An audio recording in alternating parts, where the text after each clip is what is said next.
Oh, so the last time we saw Spock, he was reeling from the loss of his sister. So where is he mentally when we reunite with him in Strange New Worlds? I think that Spock at the beginning of Strange New Worlds is in a very sort of fragile place.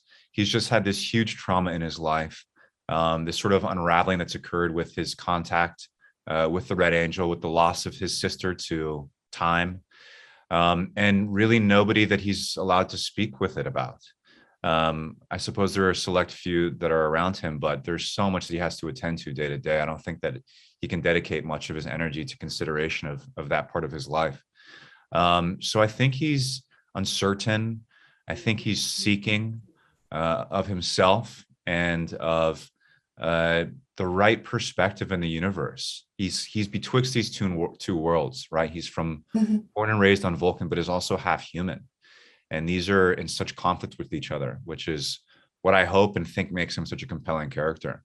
So he's in this place of experimentation. Excellent. And then in the trailers, we get to see his relationship with T'Pring. What is it like playing a character in a romantic fashion who's such a reserved character? It's really wild and a bit frightening because there's not much of a blueprint for it. So, for instance, with that scene, we all, in front of him behind the camera, approach that scene with such caution and trepidation, and with respect to what's been done and to what we interpret to be as the right thing. And there was a lot of discussion. And so on that level, it was like this really difficult and complex problem to solve, and also kind of thrilling to be laying that ground. Excellent. And then we get to meet Uhura in this Strange New World. So what was it like getting to play out that first introduction between these two characters? Now in retrospect, absolutely wonderful.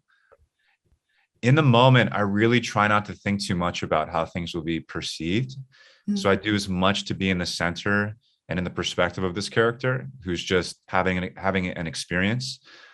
So for me, it's quite different than probably how it appears to be from the outside, which even now, I'm not sure I have that perspective yet. Maybe in some years, I'll better be able to answer that question. Excellent. What episode are you most excited for fans to see? Oh, that's a great question. Personally, I really enjoyed making episode 7. And I think that's all I can say about that. Good to know.